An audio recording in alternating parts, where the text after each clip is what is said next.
All right, let's get right into this. I just want to mention something. So when my channel was very young, in the first couple of months, I was constantly doing every video that I was doing was about money. I was doing a lot of videos on money, and it was like for like a month, and then I finally stopped. And again, I know this is gonna be odd, but I don't really have any ideas in my head. Therefore, I gotta pick some kind of topic, some kind of idea, I should say. And the idea that I have again is more or less the same thing. It's the conquistadors and this Latin history. Um, so I will tell you this. And this is a very odd thing. Now I have repeatedly over my childhood, over my entire time, I have repeatedly looked at the specific history of Cortez conquering New Spain, aka Mexico.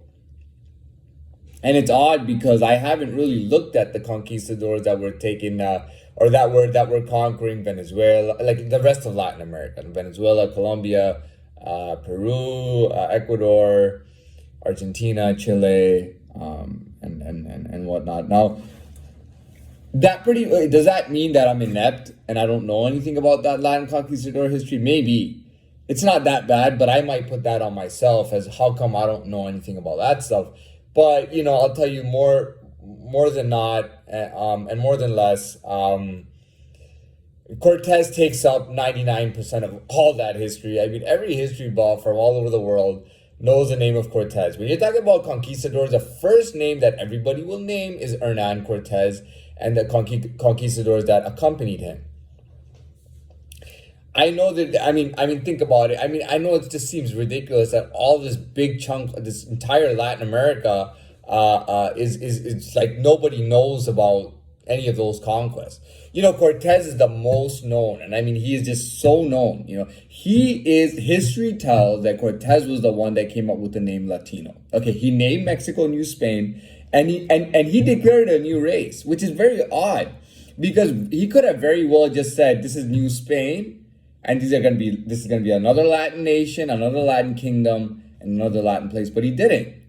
He went out and he said that there's gonna be a new race here, and that's what I find so interesting is the fact that he was willing to declare this a new race. I've never really heard of that happening in history. Like when the Turkish ruled over North Africa and the Middle East, they never told them that, oh, there will be a new race called Turco-Arabic. You know what I mean? I've never heard that. I've never heard of anybody doing that. The British certainly did not do that. When the British came to America and Canada, they didn't do any of that. It was basically you're native. They gave them like residential schools, these terrible schools. And that was even in the 1900s, like the 1950s and 60s and 70s. I think even the 80s, they had these resident schools where kids were taken away from their families, their parents and stuff. It was really bad treatment. And never at any point did the British say, well, we're going to declare this a new race. We're going to, instead of English, we're going to call them Indigenists or Inglative. You know what I mean? There was nobody ever did that. And again, it's Cortez. Like the history states that Cortez declared New Spain. He declared there will be a new race here, and it will be called Latino. It'll be between Latin and the people that live on this land right now. With the Latin, we'll make Latino. It was Cortez that did that. It was Cortez that took down the great Montezuma. Montezuma was an Aztec most of the time. So the only other thing I've heard, so Peru has I forgot the name of the tribe, but the truth is really, and this is the truth. Okay, everybody knows when it comes to indigenous empires or tribes, there was the Aztecs, and there was the Mayans. Okay, nobody knows about anything else. All right. But yeah, Cortez did something that nobody ever did in history. Not that I know of. I don't remember anyone doing that in history. Even when you conquer somebody, I've never heard of anybody doing that. It's only Cortez that did that. You got to remember, this is 1500s. This is a long, long time ago. Not only did he conquer Mexico, but he declared that there would be a new race, and that would be called Latino. Till today, it's called Latino. all these, there's what, like 100 million Latinos in America, in the United States of America, something crazy like there's at least 60, 70 million Latinos in America, and all of Latin America, they're all Latino. Thank Mr. Cortez for that. So I don't know about the other conquistadors and whatnot, but I don't need to, because that's the one I need to know, and that's the one I want to know about. But the whole idea here was, I wanted to speculate. I wanted to use my own brain, because that would be my own unique take, and I would speculate a bit on this Latin Empire, maybe a little bit on Vlad and whatnot. Again, it's very interesting how I think Vlad was born in maybe 1430 or 1440, and Cortez was born in like 1480. So Cortez was born like right after Vlad's reign, which is very cool, by the way. But the Romanian history and the landscape is just so difficult to understand. You cannot find any proof. I mean, you can find Vlad's old castle and portraits of him and paintings of him. I understand that, but you can't really look into Romanian culture. There's no understanding whatsoever. You know what I mean? Those people dressing up in those fancy skirts and doing some dances and saying this is Romanian culture. I mean, it's cute, and it might be some kind of villages in Romania, but I don't think it really describes the real culture. And to be honest with you, why would I even, for me, what would it really be? It's all about that vampire folklore. So, I mean, that's there till today. The castles are there. And by the way, the castles have been empty. And what does that tell you? That these Latin race vampires pretty much left Romania, you know what I mean? But I still pay homage to it. I think it's an incredible place. There are scientists and researchers from like from I think the 60s, earlier than that. 60s and 70s might be American scientists and researchers. Well before that, even in the early 1900s, there were scientists and researchers from Europe that actually studied the history of vampires. They were literally trying to prove, there were scientists and researchers that were actually trying to prove that vampires do exist. But it wasn't just that they exist. They wanted to prove that the Romanian and Transylvanian nobility came from vampires historically. You know what I mean? Now a lot of the reports are still there, believe it or not. They just never became popular, but they're still there. Dude, there is such a huge vampire following.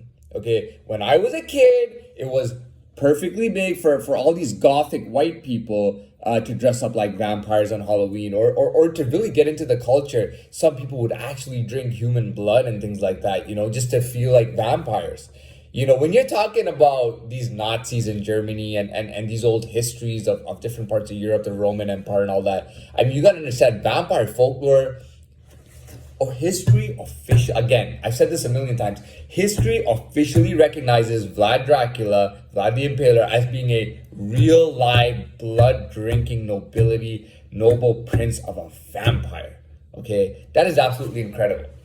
But the thing is that, it's as big as European culture. There's all this crazy folklore, all these people, they get together, they do the campfire, they tell stories about vampires. Until today, people go and stay in these hotels and they visit the castles. They visit old vampire castles. They go in the castles. They do a whole tour. They look at everything. It's like going in the White House today. It's just from 600-700 years ago. Some of the castles are old as 1,000 years old and older than that in Romania. So when you're talking about white culture, vampire thing is big. And I know because, they will always say, dude, vampire folklore exists everywhere, not just Romania, blah, blah, blah. But I pay homage to Romania because it housed Vlad the Impaler, and it has real vampire nobility stories and things like that. And I pay homage to that land. It's a beautiful, beautiful land. And it deserves every praise of homage. I just find it beautiful. It's like, imagine this. Imagine South Beach of Miami for party goers. Okay, it is the party place, right? It's the most fun party place. Imagine one day that place goes empty. Okay, let's say that the old nightclubs are still there and the beach clubs and all that and the hotels. Let's say the buildings are still there, but it's mostly just vacated, And let's say you were a big party goer from from New York, from, trying to think of party cities, Montreal, Panama, Cancun, Spain, Ibiza, Greece, Mykonos, wherever whichever place, Italy, and everywhere, England, France, you're from these party cities. Wouldn't you feel just absolute incredible feeling just thinking about Miami Beach and what a party place it was? Wouldn't everybody pay homage? That was a real homeland of party going. You know what I mean? That's how I feel about Romania. You know. What else can I talk about here? I'm kind of running out of time here, so I can't talk about it. I wanted to talk a little bit about Cortez. Again, so one of the biggest, so the thing with, now this is the unique thing about Vlad the Impaler, is that, there was a lot of research done on him. There's a lot of historical stuff. They have his castle, they have his portrait, and because the Pope had made him into one of the order of secret Christian order of knights, I mean, he's just way more official than he should have been. You know what I mean? What I'm trying to say is that Vlad the Impaler's story should have been much more secretive for the type of guy he was, being a noble prince and representing this whole vampire folklore. I feel like he should have been more secretive, like Cortez. But Vlad is not secretive at all. I mean, they 2015 was the last time they actually released a non-fiction movie on Vlad the Impaler, and on his life and his battles against the Ottoman Turks. That's really what made him famous. And sometimes I wish he wasn't famous. I wish he was more of a secret for everybody to kind of, for the vampire folklore community to kind of embrace and have. But he's totally out there. They have all his information. They know every battle that he commanded against the Ottoman Turks. They know where he fought battles. They have his home castle where he was a noble. They have all that, right? With Cortez, everything is so secretive. It's totally, we don't know what Cortez did. We just don't. You know what I mean? All we know is because it was a governor in Cuba for Spain. He went to Cuba, and from there he went to, he stopped over in Cuba, and then he went to Mexico, and he took over Mexico City, which was Tenochtitlan. And he took over all of Mexico from the Aztecs. But there's just so much secrets that were in that land, and so much secrets in his life that we just don't know. Cortez is so secretive. I told you there's an actual story, which I don't think it's totally accurate, but there's a story that Cortez went back to Spain. I think it was in Madrid or in some big area, some central area, where he rode in and everybody disrespected him. And he said, all you people disrespect me, yet I have brought in more gold to Spain than any of your forefathers, right? I don't believe that story, but I do believe that story. So I don't think it was Cortez himself. It may have been a conquistador and confused for Cortez saying that, but either way, Cortez is like everything you read in these historical records of him and his conquering and his campaign. It's just everything is so secretive, and it's just based on pretty much stories that Cortez and the conquistadors told people, and then and just hearsay and guesswork. We don't really know. Cortez is way more secretive than Vlad, which is very odd because he's not supposed to be historically, but he's very secretive. Yet Vlad the Impaler, the Dracula, Bram Stoker wrote the book on him. He really drove the vampire folklore and this whole Dracula movies that still come out every year. It's insane. You tell me how big vampire folklore is. Interview with the Vampire had Brad Pitt, Antonio Banderas, and Tom Cruise all in one movie. You tell me how many movies are out like that. You know what I mean? Blade had how many series to it? Twilight, which I thought was ridiculous because it's for teenage girls apparently, but how popular was that with the whole vampire thing? You know what I mean? But like I said, anyways, that was what I wanted to talk about. I wanted to give my own take on it and kind of describe it. Again, this is more for the subscribers. I feel like they're there all the time. They get the notification that a new video comes out. They watch the video and they take it in. And I do it more for them, even if they number like 1% of the people who view this or 0.5% of the people that view this. I do a lot of content like this for the subscribers, which doesn't get me a lot of views, but either way, I get to put it out and I get them to kind of take it in. So I'm done. That's it for me here, and we'll close this off.